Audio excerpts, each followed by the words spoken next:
Di ste ljudi? Pošto vas jako puno zanima kako prepisati vozačku dozvolu ako niste iz neke EU zemlje, hajde da složimo neki odgovor. Vaša vozačka koja nije izdana u zemlji Europske unije, u Njemačkoj vrijedi 6 mjeseci. I to od onoga dana kada ste se prijavili u Njemačkoj na adresu. U tih prvih 6 mjeseci morate nositi prijevod vaše vozačke dozvole ukoliko ona nije napisana na engleskom jeziku. Tako da kad vas Hans zaustavi i kaže Fahrzeugschein bitte, vi izvadite salatu papira iz one ladice, date mu pa nek on sad vidi šta je šta. Znači prijevod vam ne treba ukoliko u vozačkoj, znate, onim malim slovima piše i na engleski. Kada prođe ovih 6 mjeseci, ako vas opet zaustavi policaj Obermeister Hans, on će smatrati da vi prometujete njemačkim autocestama bez valjane vozačke dozvole, što bi u prijevodu značilo da ste najebali. Ali postoji jedan trik kojim se možete izvući.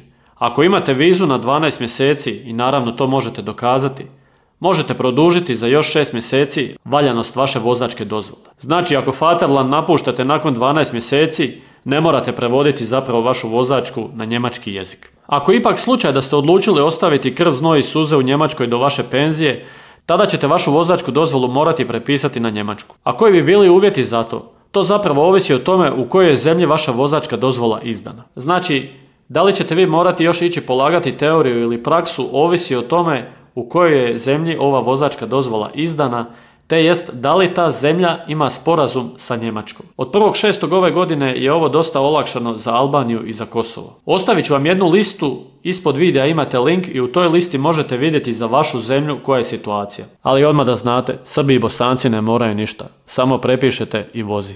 Vidimo se.